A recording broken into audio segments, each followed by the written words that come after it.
नमस्कार, Radhe Krishna. C12 channel में आप सबका स्वागत है। आज हम बात करेंगे सूर्य ग्रहण के बारे में। जो आगामी सूर्य ग्रहण आ रहा है, उस सूर्य ग्रहण की इस पृथ्वी पर कौन कौन से जगह पर किस किस तरह की क्या क्या स्थितियां बनने वाली हो, उसका क्या क्या प्रभाव होने वाला है, उस विषय के बारे में हम चर्चा करेंगे। और इस सूर्य ग्रहण की संक्रांति काल में हमें क्या क्या प्रयोग करने चाहिए, कौन कौन सी साधनाएं करनी चाहिए और क्या क्या हमें दान देना चाहिए, हम इस विषय के बारे में आज चर्चा करेंगे। सबसे पहले इस सूर्य ग्रहण की हम चर्चा करते हैं। यह सूर्य ग्रहण मिथुन राशि की स्थिति में आने वाला है और 10:01 से लेकर के और 1 दोपहर में 28 मिनट तक ये सूर्य ग्रहण चलने वाला है। 3 घंटा और 27 मिनट इसकी कुल अवधि है। मृगशीर्ष उस दिन नक्षत्र है। आषाढ़ कृष्ण पक्ष की अमावस्या आती है। 4 ग्रहों की युति मिथुन राशि के अंदर है और धनु राशि में केतु है। तो आज हम सबसे पहले बात करते हैं कि इस सूर्य ग्रहण की विश्व के अंदर कहाँ कहाँ ये दिखेगा और क्या क्या प्रभाव डालेगा। तो सबसे पहले ये भारतवर्ष में दिखने वाला है, अफ्रीका में यह सूर्य ग्रहण दिखने वाला है और इंडोनेशिया के अंदर यह सूर्य ग्रहण दिखने वाला है। अब एक बात हमारे जीवन में स्पष्ट हो जाती है कि क्या सूर्य ग्रहण जहाँ नहीं दिखता वहाँ इसका प्रभाव नहीं होता। तो कई लोग मुझसे ये प्रश्न करते हैं, तो हमें कोई साधना करने की या उसको पालने की या उसका जो वेद लगता है उसको जो है हमें कुछ उसके लिए करने की ज़रूरत नहीं। जो सेवा पद्धतियाँ हैं, जहाँ कहीं हमारे घर में जो है भगवान विराजते हैं, तो वहाँ कहीं ना कहीं न्यूनता आ जाती है जहाँ यह ग्रहण नहीं दिखता। मगर संपूर्ण पृथ्वी पर यह सूर्य ग्रहण का जो प्रभाव है वो दिखता है। तो साधना करने से तो उसका हमें फल मिलता ही है और उस साधना करने से हमें हमारी जो मनोकामना है वो भी हमारी पूर्ण होती है। अब दूसरी बात यह मैं आपको बताना चाहूँगा कि इस सूर्य ग्रहण में कौन सी राशि को कौन सा प्रभाव जो है स्पर्श करने वाला है। तो सबसे पहले जो सबसे अच्छा प्रभाव जिन राशियों को जो है इसका फल मिलने वाला है वो मैं आपसे बताता हूँ। सबसे पहले मेष राशि, सिंह राशि, कन्या राशि, मकर राशि के लिए ये सूर्य ग्रहण बहुत अच्छा है। वो लोग अगर अपने अभिप्सित मनोकामना को पूर्ण करने के लिए, अपनी मनोकामना की इच्छा की पूर्ति के लिए अगर कोई भी कर्म या साधना करेंगे तो उन्हें बहुत जल्दी सफलता मिलेगी और उनके दुखों से वो पार होकर के और सुख की ओर आगे बढ़ेंगे। अब इसका जो मिश्र प्रभाव है जिन राशियों पे वो मैं आपको बताता हूँ। सबसे पहले वृषभ राशि के ऊपर, तुला राशि के ऊपर, धनु राशि के ऊपर, कुंभ राशि के ऊपर इस ग्रहण का मिश्रित प्रभाव होने वाला है। ऐसे जातकों को चाहिए कि सूर्य की साधना करे, राहु को संतुष्ट करने के लिए जप दान आदि करे। और तीसरी जिन राशियों के ऊपर बहुत ज़्यादा इसका गहरा प्रभाव होने वाला है, बहुत ज़्यादा खराब प्रभाव होने वाला है, वो राशियां हैं मिथुन, कर्क, वृश्चिक और मीन राशियां। ऐसे जातकों को थोड़ी साधना, कुछ दान पुण्य, कुछ प्रयोग करने की जरूरत है, जो मैं आगे आपको बताऊंगा। अब कुछ लोगों के प्रश्न मेरे पास आते हैं कि क्या कुछ प्रयोग करने से, कुछ साधनाएं करने से क्या हमारे जीवन में उसका कुछ प्रभाव पड़ता है।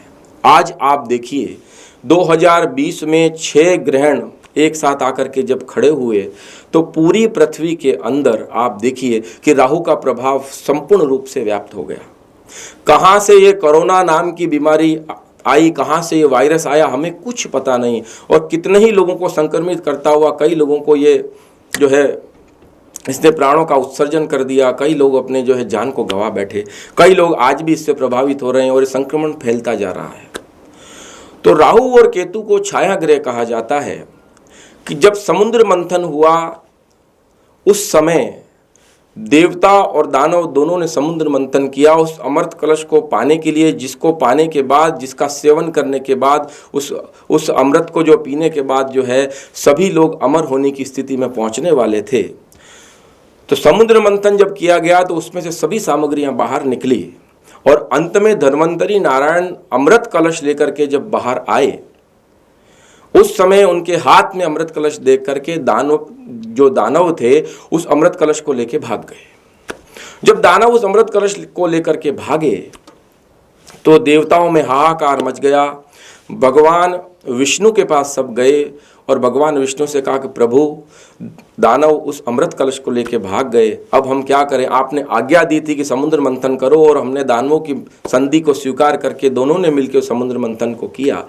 तो भगवान ने बोला अब आप चिंता मत करो, मैं दानवों को देख लूँगा। और उसी समय भगवान ने इतना सुंदर स्वरूप का एक मोहिनी स्वरूप धारण किया और मोहिनी स्वरूप धारण करके दानवों के मध्य में भगवान प्रकट हो गए।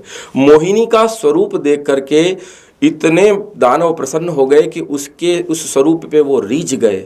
और जब उस रूप लावण्य पे वो रीझ गए तो कहने लगे कि अमृत तो अपन लाए हैं, मगर पीने का जो है नशा दुगना हो जाएगा कि अगर ये रूप मोहिनी स्त्री हमारे को जो है अमृत का पान करा दे। माया भगवान की ही फैलाई हुई थी और जब वो माया फैली तो सब इसमें आश्चर्य में पड़ गए। तब उस स्त्री ने बोला कि मैं एक ही शर्त पे तुमको अमृत पिलाऊंगी कि वो मेरी शर्त होगी। उसने बोला तुम जिस शर्त को रखोगी उसी शर्त के हिसाब से हम अमृत पीने को तैयार हैं। यह बात जब दानवों ने स्वीकार कर ली, उसी समय सब देवता वहाँ प्रकट हो गए, दानव मारने के लिए दौड़े। मोहिनी ने बोला, जो प्रभु मोहिनी अवतार धारण करके खड़े थे, कि मैंने इन्हें बुलाया है और अब मेरी शर्त है कि ऊपर जो पतला पतला अमृत है वो मैं इनको पिला दूँ, गाढ़ा गाढ़ा तुमको पिलाऊं। तुमने मुझे पहले जो है मेरा मान सम्मान किया है। दानव जो है पूरी तरह जो है हिप्नोसिस हो गए, पूरी तरह सम्मोहित हो गए और उन्होंने कहा जैसे तुमको पिलाना है पिलाओ। मगर स्वरभानु नाम का एक दैत्य था, दानव था, उसको लगा कि भगवान और ये देवता हमें हमेशा छलते आए हैं, क्या पता अमृत मिले ना मिले। तो वो देवताओं की लाइन में जाकर के बैठ गया और जब मोहिनी अवतार धारण किए प्रभु ने सबको उस अमृत कलश से अमृत पिलाना प्रारंभ किया और जब स्वरभानु नाम के दैत्य ने उस अमृत को पी लिया, उसी समय सूर्य और चंद्रमा ने उस स्वरभानु नाम के दैत्य को देख लिया और वो खड़े हो गए कि प्रभु इसने अमृत पी लिया पर यह दैत्य है जो देवताओं के बीच में बैठ गया है। जैसे ही ये कान में प्रभु के बात पड़ी, प्रभु ने सुदर्शन चक्र से उसका जो है शिरच्छेदन कर दिया। तो एक जो सिर था वो एक दिशा की तरफ गया और नीचे का धड़ था वो एक दिशा की तरफ गया, मगर अमृत पीने से वो अमर तो हो गए। और उसके बाद ये दोनों जो स्वरभानु के जो टुकड़े हुए उसको राहु और केतु के नाम से इस पूरे विश्व के अंदर जाना जाने लगा। ये छाया ग्रह हैं, क्योंकि हम 7 मुख्य ग्रह मानते हैं मगर राहु और केतु को हम छाया ग्रह मानते हैं। छाया का मतलब यह होता है कि जब पेड़ की छाया पड़ती है तो वहाँ थोड़ी सी कालक आ जाती है। जब राहु की छाया हमारे जीवन में हमारे ऊपर पड़ेगी तो आप देख लो कि आज ये कोरोना नाम का वायरस दिखता नहीं है, मगर अगर हमने भूल से भी कहीं ऐसी जगह स्पर्श कर लिया जहाँ कोरोना का वायरस है, हम खुद संक्रमित हो जाते हैं। पूरी पृथ्वी आज इस कोरोना वायरस के संक्रमण से इतनी भयंकर स्थिति में पहुंच गई है कि इसका इलाज या एंटीडोट्स अभी तक नहीं बन रहे। ज्योतिष की गणना के हिसाब से ऐसा मान सकते हैं कि सितंबर महीने के बाद में एक अच्छी उम्मीद आएगी, इसका कहीं ना कहीं एंटीडोट्स या इसकी कुछ दवा बनेगी जो इस कोरोना वायरस को कहीं ना कहीं नियंत्रण करेगी। तब तक हम ये मानते हैं कि थोड़ी स्थितियां न्यून रहने वाली हैं, हमें बहुत ज़्यादा कोरोना वायरस से संबंधित सावधान रहने की ज़रूरत है। दूसरी स्थिति आप देखिए कि सब कुछ शांत चल रहा था, भारतवर्ष की जितनी जो सीमाएँ हैं वहाँ पर किसी भी तरह का कोई उपद्रव नहीं था और अचानक चाइना के साथ हमारे भारतीय सैनिकों की जो है कुछ झड़प हुई और चाइनीज सैनिक और भारतीय सैनिक जो है एक साथ भिड़ गए और उसमें हमारे 23 जो है भारतीय जवान और ऑफिसर हमारे शहीद हो गए। तो कहीं ना कहीं जहां इस ग्रहण का प्रभाव इस पृथ्वी के ऊपर होता है तो हम देखते हैं कि कहीं ना कहीं बहुत ज़्यादा जो है विषमताएं आनी प्रारंभ हो जाती है, कहीं ना कहीं संघर्ष, कहीं ना कहीं मानसिक अशांतियाँ जो है आनी प्रारंभ हो गई। तो प्रभाव ग्रहण का देख लीजिए कि अब जो ग्रहण आने वाला उसके 4 दिन पहले ये प्रभाव दिखना जो है प्रारंभ हो गया। तो जब जब विश्व के अंदर महामारियां फैलती हैं, कहीं हमारे जीवन में कुछ न कुछ नकारात्मक स्थितियां बनती हैं, हमारे जीवन में कहीं ना कहीं बहुत प्रभावित होते हैं, तो उस प्रभाव के पीछे सबसे बड़ा कारण होता है हमारा इन ग्रहों का। अब कुछ लोग ये बात करते हैं कि ये ग्रह क्या होते हैं, क्या ये हमारे जीवन में प्रभाव डालते हैं। तो मैं आप दर्शक मित्रों को ये बताना चाहूँगा कि ग्रह हमारे जीवन में बहुत बड़ा प्रभाव डालते हैं। आज मैं जो आपसे बात कर रहा हूँ, मैं जिस शब्द से बोल रहा हूँ, यहाँ कोई कनेक्शन नहीं है। तरंगों के माध्यम से ये आप तक ये शब्द पहुँच रहे हैं और आप कान से इसको सुन रहे हैं और उसके बाद इसके अंदर जो है अपना ऑब्जर्वेशन आप कर रहे हैं। तो ये संपूर्ण विश्व जो बना हुआ है वो ऊर्जा और तरंगों के द्वारा ही बना हुआ है। हम इलेक्ट्रॉन की गति इतनी दृढ़ हो जाती है तो हम किसी भी वस्तु को ठोस रूप में देखते हैं कि ये लकड़ी है, ये गाड़ी है, ये घर है। अगर इस घर में स्थायित्व की ताकत होती, स्टेबिलिटी की ताकत होती, तो 30 वर्ष पहले जो हमने घर बनाया था वो घर ऐसा ही 30 वर्ष बाद रहना चाहिए। क्यों उसके अंदर दरारें पड़ जाती हैं, क्यों उसका कलर जो है फीका पड़ जाता है, क्यों उसकी दीवारों की जो है पकड़ वो मजबूत थी वो इतनी ढीली पड़ जाती है, ईंटें भी जो है वो पुरानी होने, इसीलिए कि इलेक्ट्रॉन की गति धीरे धीरे अपनी रिवर्स गति करने लगती है, जिसे विज्ञान कहता है इलेक्ट्रॉन, प्रोटॉन और न्यूट्रॉन से पूरा संसार बना है। और हम धर्म जगत के लोग कहते हैं कि सत्व गुण और सत्व गुण और तम जो गुण है, इसमें त्रिगुणात्मिका में जब शोभ होता है तो प्रकृति का निर्माण होता है। मैद तत्व से परमात्मा इस पूरी सृष्टि का निर्माण करता है। इस गहराई में आज हमें जाने की जरूरत नहीं। साइंटिफिकली मैं ये बताना चाहूँगा कि तरंगे ही हमारे जीवन में बहुत बड़ा प्रभाव डालती है। पहले लोग कहते थे कि ब्रह्मा जी ने भगवान विष्णु से जो है हॉटलाइन के ऊपर बात करी कि प्रभु इसमें हम क्या निदान करें। और आज आप खुद देख लीजिए कि अमेरिका में अगर हमको बात करनी है, मोबाइल उठाते हैं और जैसे ही हम उसका नंबर डायल करते हैं 1 सेकंड के अंदर जो है वो सीधा जो है नंबर उसके पास घंटी बजती और वो बात कर लेता है हमारे से। आज हमारा विज्ञान इतनी तरक्की कर चुका, तो जो पौराणिक शास्त्रों के अंदर हमारे जितनी ग्रंथों के अंदर जो बातें लिखी गई थी, पहले हम उसे अंधविश्वास मानते थे, मगर अब लोगों ने इस बात को स्वीकार करना प्रारंभ कर दिया कि ऊर्जा और तरंगों में ही ताकत है। आज कहीं भी वैज्ञानिक लोग कोई चीराफाड़ी नहीं करते। लेज़र जितना ट्रीटमेंट है, लेज़र किरणों के माध्यम से जो है बाहर से किरणों को भेज करके आपके अंदर कुछ बढ़ गया है, कुछ घट गया है, कुछ तकलीफ दे रहा है, उसको कटिंग करके और वो उसको बाहर से ही दूर कर देते हैं और किसी तरह का कोई चीरा जो है वैज्ञानिक लोग लगाते नहीं।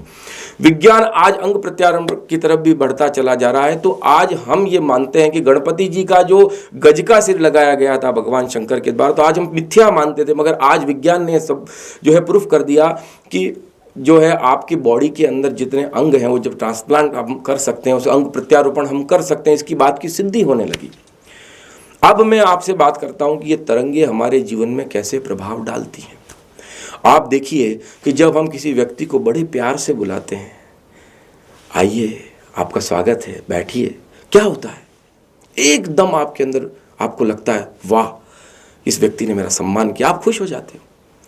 और यही किसी व्यक्ति से आप पैसा मांगते हो और उसने कहा कि भाई मैं आपको दे दूंगा, नहीं देता, और आप उस पर क्रोध करते हो, तो आपके अंदर के वातावरण भी बदलता है, उसका वातावरण भी बदलता है, वो गुस्से में आता है, आपको भी अंदर से गुस्सा आता है, अपने आप में एक आत्मग्लानि होती है, जुनून होता है, अंदर से एक घृणा होती है कि मैं क्यों पैसा नहीं। तो ये सब स्थितियाँ जब बनती है हमारी, वो बनती ही इसीलिए कि तरंगों के माध्यम से हर चीज़ घटती बढ़ती रहती है। कहते हैं ना कि भाई किसी व्यक्ति ने अगर कोई खराब कर्म किया है तो उसका प्रतिफल खराब आएगा, किसी व्यक्ति ने अच्छा कर्म किया है तो उसका प्रतिफल अच्छा आएगा। है कुछ भी नहीं। आपको मैं बताता हूँ, मैं कई लोगों को ये ज्ञान देता हूँ कि दुख की जो अनुभूति है और सुख की जो अनुभूति है हर व्यक्ति को एक जैसी होती है। अगर किसी व्यक्ति को किसी लड़की से वो प्रेम करता है, लड़की ने कहा हाँ मैं तुमसे शादी करने को तैयार हूँ, उसके अंदर वही खुशी की अनुभूति होगी जो 1000 लोगों को जब लड़की ने जाकर के कहा होगा मुझे तुमसे शादी करनी है। जो नहीं था, अनएक्सपेक्टेड हमारे जीवन में आया, या हमारे को गाड़ी चाहिए थी, हमारे जीवन में गाड़ी आ गई, या हमें घर चाहिए था, हमारे जीवन में हमें घर मिल गया। अनएक्सपेक्टेड हमें जो जॉब चाहिए थी वो जॉब की ऑफर हमको मिल गई, हमें खुशी आती है। वातावरण के अंदर, हमारे एटमॉस्फेयर के अंदर या हमारे जीवन के अंदर कई चीज़ों का देखते हैं तो दर्पण अलग अलग हो सकते हैं, मगर जब हम उसका प्रतिबिंब देखते हैं, यानी कि जब उसका जो असर होता है हमारे जीवन पे, कि खुशी की कोई लहर हमारे जीवन में आती तो उसका अनुभव सबको एक समान होता है, कोई कम ज़्यादा नहीं होता। जब हम बहुत दुखी होते हैं, किसी व्यक्ति के घर में कोई व्यक्ति चला गया जो उसका बहुत अभिष्ट था, जिसको प्रेम करता था, तो जो मृत्यु की जो हमें अनुभव होगा, जो दुख होगा, सबको एक जैसा होने वाला। यानी जीवन में 2 चीज़ हैं, दुख और सुख, और इन्हीं दुख सुख के पीछे सारा संसार जो है खड़ा हुआ है।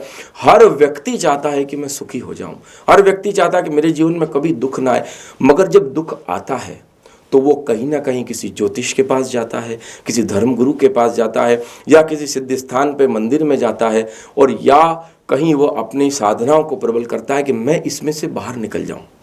तो दुखी कोई होना चाहता नहीं और सुख कोई अपने जीवन से जो है भेजना चाहता नहीं। हर व्यक्ति कहीं ना कहीं इसकी तलाश में, कितनी इसके ऊपर जो है रिसर्च हो चुकी। जब शरीर में रोग है तो डॉक्टरों के पास हम जाते हैं, जब मन के रोग हैं तो हम कहीं ना कहीं धर्म गुरु, ध्यान, साधना, इस तरफ हम मुड़ते हैं। तो दुख कहीं ना कहीं व्याप्त है, सुख कहीं ना कहीं व्याप्त है, मगर जब तक जीवन है तब तक ये चीज़ें हमारे ऊपर लागू होती हैं। जब ये चीज़ें हमारे जीवन में, हमारा जीवन गया, ये सब चीज़ें न्यून हो जाती हैं। मगर जब तक हमारा शरीर है, जब तक ये पृथ्वी है, उसका भी एक शरीर है, उसकी भी एक चेतना है, उसका भी एक काल अवधि है, तब तक यहाँ पर सुख दुख भी हैं, राग द्वेष भी है, काम क्रोध भी है, लोभ मोह भी है, हर चीज़ हमें देखने को मिलती है। मगर कहते हैं ना कि हमारे पास 100 चीज़ें हैं, मगर हमारे जीवन में जो उपयोगी है वही हमें लेने की जरूरत है। तो इन तरंगों को जब हम बदलना प्रारंभ करते हैं, सीधी सी बात मैं आपको बताता हूँ, एक कमरे को जब आप साफ करोगे तो क्या होगा, उसके अंदर आपको बैठने का आनंद आएगा, आपके अंदर एक प्रॉस्पेरिटी आएगी, एक गुड फीलिंग आएगी, बहुत कुछ आप अच्छा फील करोगे। और जब तक वो कमरा गंदा है तो आपको अंदर से बेचैनी रहेगी, कब मैं साफ करूं। बस यही हमारे कर्मों के संस्कार, जब हम कई जन्मों के कर्म करते हैं, जब हम पाप करते हैं तो पाप का परिणाम तुरंत नहीं आता। पाप का परिणाम आता है उस पाप कर्म करने के काफ़ी समय के बाद में, या अगले जन्म में। तो हम कहते हैं हे प्रभु, मैंने कौन सा पाप किया जो मुझे भगवान ने इतनी बड़ी जो है सजा दी। पर जब हमने पाप किया तब हम भूल गए थे कि हमने ये पाप किया, किसी जीव की हत्या करी, किसी से हमने चीटिंग करी, किसी का हमने पैसा खाया, किसी का हमने दिल दुखाया। पर जब उसका परिणाम आएगा ना, तब हमको पता चलता, ओह हमारे से तो ये गलती हो गई।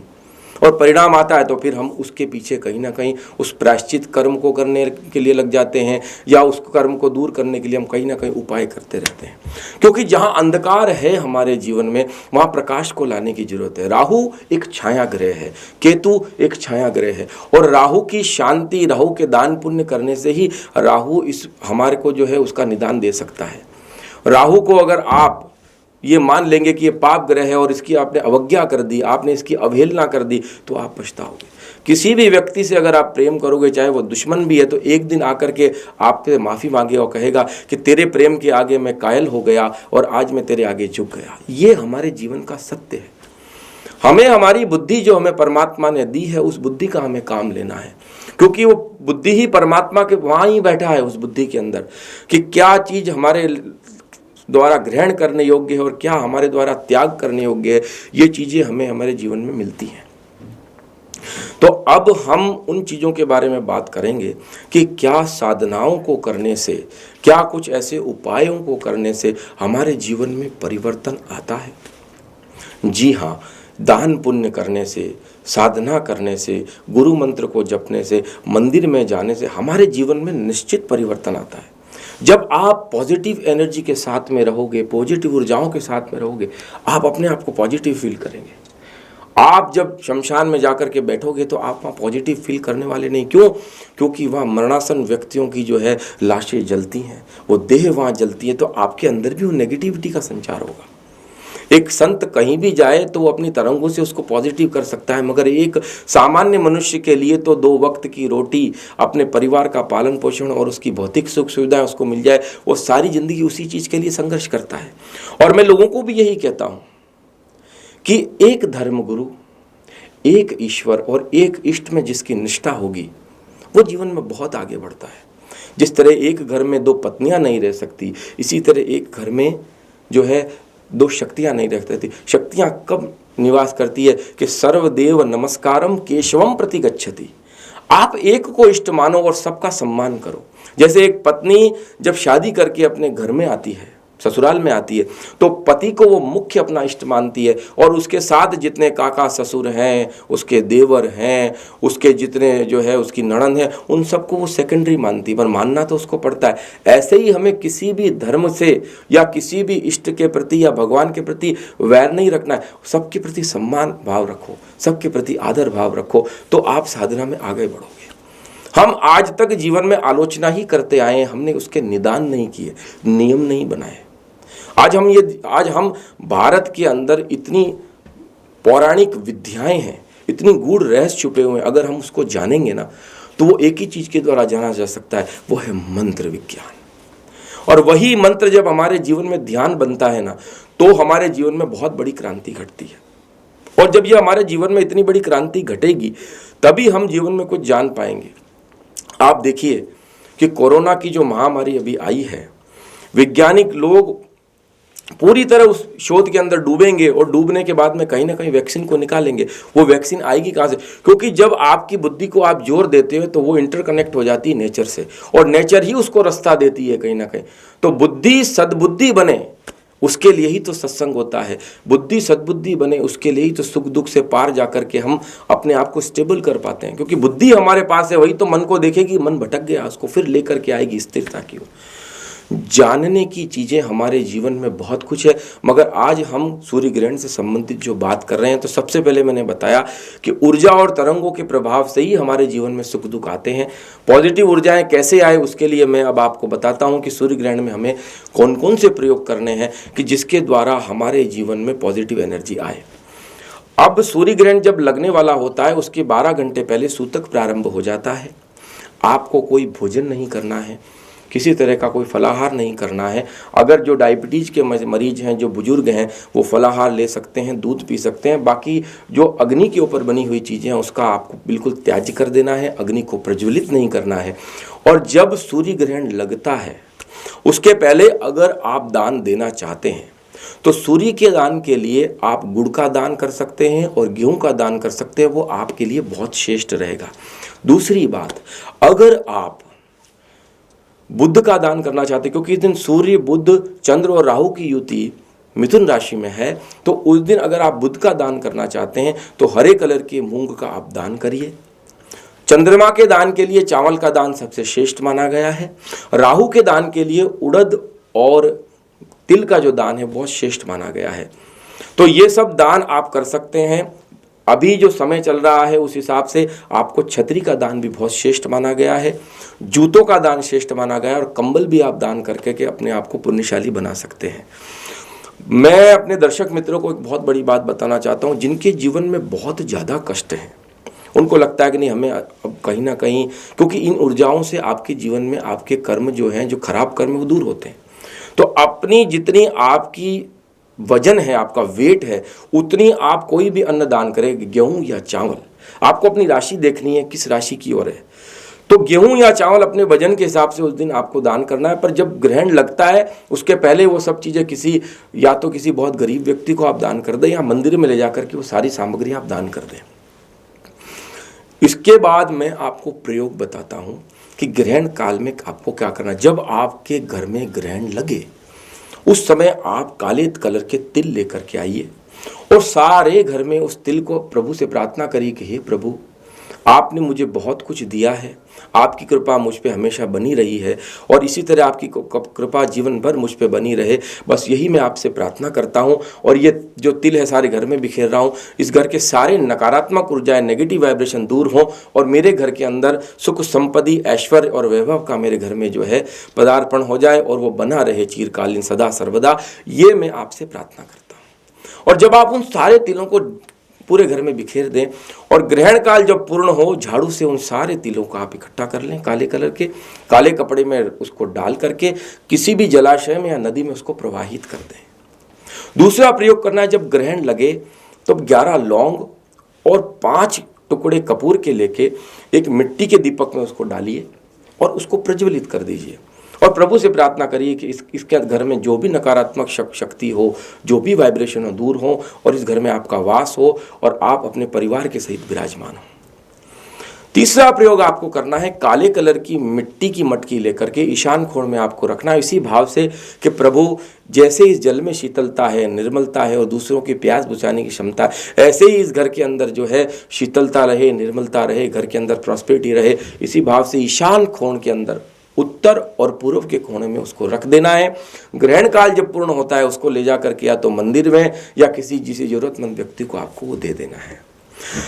जो राई और नमक, काला नमक आता है पिसा हुआ या डले वाला, काला नमक और राई आप लेकर के काले कपड़े में बांध दीजिए। आपके घर में आपका बच्चे का पढ़ने में मन नहीं लगता, पति को लगता है कोई तंत्र मंत्र बाधा है, आपको लगता है शरीर भारी रहता है, तो आप उतनी ही पोटली बना लीजिए, 7 बार अपने शरीर के ऊपर से उतार करके ग्रहण काल के समय जो है बाहर रख दीजिए और ग्रहण काल जब पूर्ण होता है नदी में ले जाकर के उसको प्रवाहित कर दीजिए। और राहु का मैं एक आपको इतना बढ़िया क्रांतिकारी प्रयोग अभी बताने जा रहा हूं कि अगर वाकई आपके जीवन में बहुत ज़्यादा समस्या है, आपका व्यापार नहीं चल रहा, आपको धन की प्राप्ति नहीं हो रही, आपको लगता है कि नहीं अब हम सब उपाय करके हम थक गए, ग्रहों के निवारण अनुष्ठान यज्ञ करके हम थक गए, तो राहु का इतना बढ़िया निदान मैं आपको बता रहा हूँ कि आप एक अपनी लंबाई के जितना नाड़ा छड़ी जिसको गुजरात में कहते हैं, कलेवा जिसको उत्तर भारत में कहते हैं, या हमारे राजस्थान मध्य प्रदेश में जिसको लच्छा बोलते हैं, अपनी लंबाई का आप ले लीजिए, उसके अंदर जितनी आपकी उम्र है उतनी गांठ लगा दीजिए। गांठ के ऊपर गांठ नहीं लगानी है, 1 2 3 4 गांठ लगा करके नदी के और उसको आपको रख देना है। जिस दिन ग्रहण काल हो उस समय उस लंबाई के हिसाब से उसको अपने घर के बाहर ले जा करके सूखा नारियल आप ले लें और उसको आप रख दें, लच्छे को और नारियल को। ग्रहण काल जब पूर्ण होता है उसको आप उसके ऊपर बांधिए। बांधने के बाद में नदी के किनारे पहुंच जाइए। आपके पास स्कूटर है, आपके पास 4 व्हीलर है, बोतल आप वहीं पे छोड़ दीजिए, पानी की ढक्कन खोल के नदी के किनारे जाइए, उस नारियल के ऊपर उसको लपेट दीजिए, लच्छे को गांठ नहीं मारना है, और नदी माता से प्रार्थना करनी कि हे नदी माता, मेरे जीवन में कोई भी कष्ट हो, दुख हो, समस्या हो, या आज मैं जिन जिन समस्याओं से प्रभावित हूँ वो सब आप ग्रहण कर लो, मुझे इस समस्या से मुझे मुक्ति दो, और मैं इस राहु देव को नमन करता हूँ। मेरे जीवन में अगर कोई समस्या हो, हे राहु आप मेरे ऊपर जो है अपनी कुदृष्टि हटा करके सुदृष्टि या अपनी अच्छी दृष्टि जो है मेरे ऊपर रखो, जिससे मेरे जीवन में मेरा अभ्युदय हो, मेरा कल्याण हो, मेरा परिवार सुखी रहे, मेरे घर में जो है पूरी तरह शांति बनी रहे। और यहाँ से लेके उस नारियल को ऐसे घुमाना है, एंटी क्लॉकवाइज 7 बार घुमा करके आंख बंद करके और नदी माता को समर्पित करके अपनी स्कूटर या अपने 4 व्हीलर के पास आके अपने शरीर पे वो जो है पानी को छांट लेना है आपको और घर पे आ जाना है। जिन व्यक्तियों को लगता है कि राहु मेरे जीवन में, किसी के अंगारक योग होता है कुंडली में, मंगल राहु अंगारक योग, गुरु राहु चांडाल योग, शनि राहु शापित दोष, सूर्य राहु ग्रहण योग, चंद्र राहु ग्रहण योग, तो राहु कहीं ना कहीं परेशान कर रहा है। ऐसे व्यक्ति को इस मंत्र का जाप हमेशा करना चाहिए। कहते हैं अधिकम अधिकस्य फलम, जितना हो सके, या तो आप 11 21 1 माला, 3 माला, 5 माला, 7 माला, 9 माला, 11 माला कुछ भी कर सकते हैं। वह मंत्र है ओम ऐं ह्रीं क्लीं चामुंडाय विच्चे, ओम ग्लोम हुम क्लीं जुम सह ज्वालय ज्वालय ज्वल ज्वल प्रज्वल प्रज्वल, ऐं ह्रीं क्लीं चामुंडाय विच्चे ज्वल हम सम लम शम फट स्वाहा। इस मंत्र को आप सिद्ध कर लीजिए, क्योंकि महाकाली ने जब अपने हाथ में खड़ग उठाई और जब वो उन असुरों को वध करने लगी, जहाँ जहाँ रक्त गिरता वहाँ वहाँ हजारों जो है असुर पैदा हो जाते। तो आज कोरोना में भी वही हो रहा है कि जहाँ जहाँ कोरोना का वायरस छूटता है वो 100 वायरस 1000 बना देते हैं, 1000 वायरस लाख हो जाता है, लाख करोड़ हो जाता है। तो माँ ने अपने खप्पर के अंदर जो है उनके रक्त को जो है इकट्ठा करना प्रारंभ किया और असुरों को इस तरह उन्होंने समाप्त किया।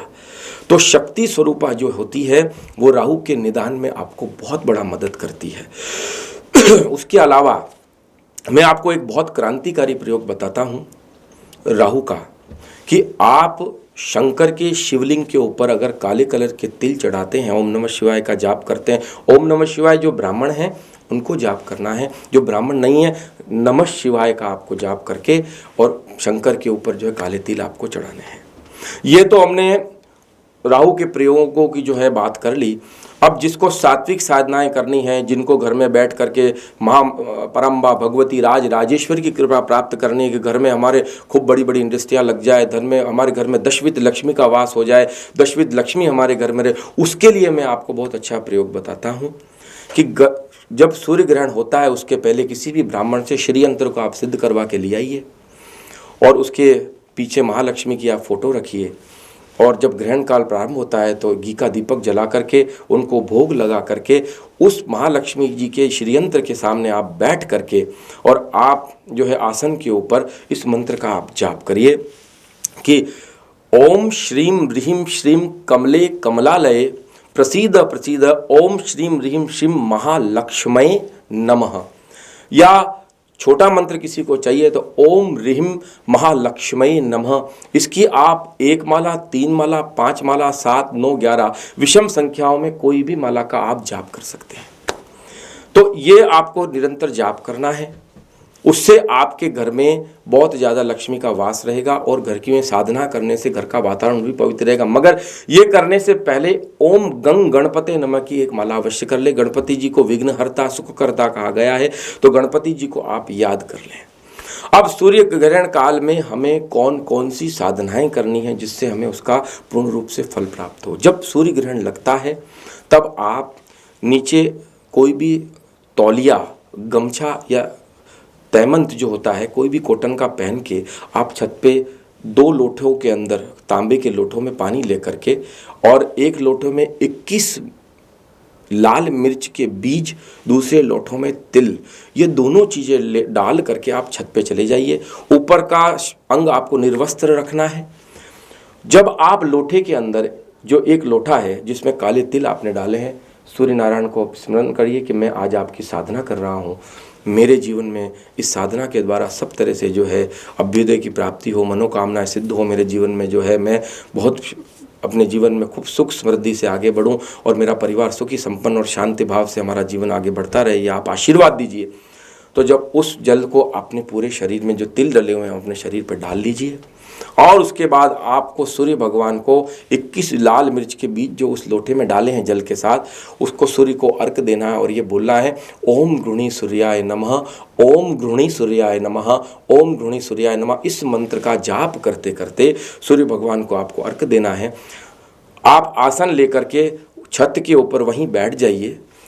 अगर आपके पास कोई गुरु मंत्र नहीं है, गुरु दीक्षा आपने नहीं ली है, तो आप गुरु दीक्षा लेना चाहते हैं तो मुझे आप फ़ोन करके संपर्क कर सकते हैं। मैं आपको गुरु मंत्र गुरु दीक्षा दे सकता हूं।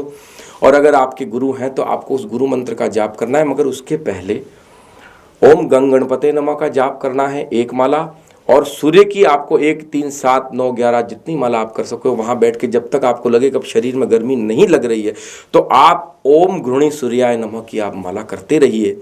गुरु मंत्र की फिर आप माला करते रहिए। उसके अलावा फिर आप अपने नीचे आ जाइए कि आपको लगता है हृदय आदित्य स्तोत्र का पाठ भी आप कर सकते हो। आदित्य हृदयम स्तोत्रम सर्वशत्रु विनाशनम जयावयम जपम नित्यम अक्षयम परमम शिवम। ये आपको संपूर्ण चराचर जगत की लक्ष्मी की प्राप्ति कराता है। और कहा गया है कि सर्वमंगल मांगल्यम सर्व पाप प्रणाशनम चिंता शोक प्रशमनम आयुर्वर्धनम उत्तमम। ये आयु को बढ़ाने वाला है, पाप का नाश करने वाला है। कहते हैं ना कि सूर्य ग्रहण जब लगता है तो विश्व की सब शक्तियाँ अपने आप को बचाने में और सूर्य की को बचाने में कहीं ना कहीं जो है साधनाएं करती हुई दिखती हैं, कहीं ना कहीं अपना जोर लगाती है। उस समय सारी फ्रिक्वेंसियाँ टूट जाती है। तो आप किसी भी कवच की अगर उस समय सिद्धि करना चाहते हैं, स्तोत्र की सिद्धि करना चाहते हैं, किसी मंत्र की सिद्धि करना चाहते हैं, तो एक मंत्र 100 मंत्र का जो है प्रभाव देता है, एक पाठ 100 पाठ का प्रभाव देता है। तो आप उस दिन नारायण कवच को सिद्ध कर सकते हैं, सुदर्शन कवच को सिद्ध कर सकते हैं, देवी कवच को आप सिद्ध कर सकते हैं, हनुमंत कवच को, जो कवच है उस दिन आप सिद्ध कर सकते हैं, क्योंकि वो तुरंत फल देता है। उस समय सारी प्रकृति की फ्रिक्वेंसी सब जो है बिखरी हुई होती है। तो सूर्य काल में जो भी साधना आप करेंगे उसका आपको 100 गुना फल मिलने वाला है। आप नीचे आ जाइए कमरे में, किसी गुरु मंत्र का आप जाप करिए, किसी कवच का आप पाठ करिए, जो सिद्धि आपको लेनी है जिस अभिष्ट कर्म को, मगर एक भाव से किसी के अनिष्ट का कार्य आप कभी मत करना। क्योंकि कहते हैं कि जो आप जिस बाउंड से जिस चीज़ को फेंकोगे नेगेटिव पॉजिटिव, डबल बाउंड से वो आपके पास आती है। सबके मंगल की कामना करनी है, सबका मंगल हो, यही भाव आपको आपके जीवन में रखना है। और जब आप ये भाव रखेंगे ना, तभी आपके जीवन के अंदर आप सुखी रह सकते हैं। तो सूर्य काल के अंदर मैंने आपको दान का महत्व बताया। जब सूर्य ग्रहण लगता है तो मैंने साधनाओं का महत्व बताया, और कौन कौन सी साधनाएं आपको करनी ये मैंने आपको बताया। तो सूर्य की साधना तो आपको करनी ही है गणपति जी का स्मरण करने के बाद, और जितने आपके जो कवच हैं, जितने आपके गुरु मंत्र हैं, उसके आप जाप करो। जाप करने का तरीका मैं बता देता हूँ आपको कि जब आप साधना करने बैठो, सूर्य के मैंने जब बताया जल चढ़ा दिया आपने 21 बीज सूर्य नारायण को और लोटे के अंदर, और आप बैठ जाइए छत के ऊपर ही। सबसे पहले आपको अनुलोम विलोम प्राणायाम करना है। अनुलोम विलोम प्राणायाम करने के बाद में मूलाधार चक्र को ऊपर की ओर खींचना है, जिसको वज्रोली मुद्रा या अश्विन मुद्रा कहते हैं, और अपने ध्यान को सारा जो है आज्ञा चक्र की तरफ खींच के लाना है। क्योंकि हमारे 7 चक्रों में यहाँ तक आकाश तत्व के बाद में हमारी यात्राएं शिवत्व की ओर चालू होती है, परम तत्व की ओर, मोक्ष की ओर जो यात्राएं चालू होती हैं। तो यहाँ पर हमें उस प्रकाश को देखना है उस प्रकाश में जो भी कलर आपको दिखे, मगर हमारा सारा कंसंट्रेशन यहाँ रहना चाहिए। और हम जब जाप कर रहे हैं आंख बंद और यहाँ प्रकाश को आपको देखते रहना है, चाहे आप सूर्य के प्रकाश को देखो, चाहे जो भी कलर आपको दिख रहा है, मगर वहाँ प्रकाश और आपका सारा कंसंट्रेशन आपको वहाँ रखना है, तो मन वहाँ स्थिर हो जाएगा।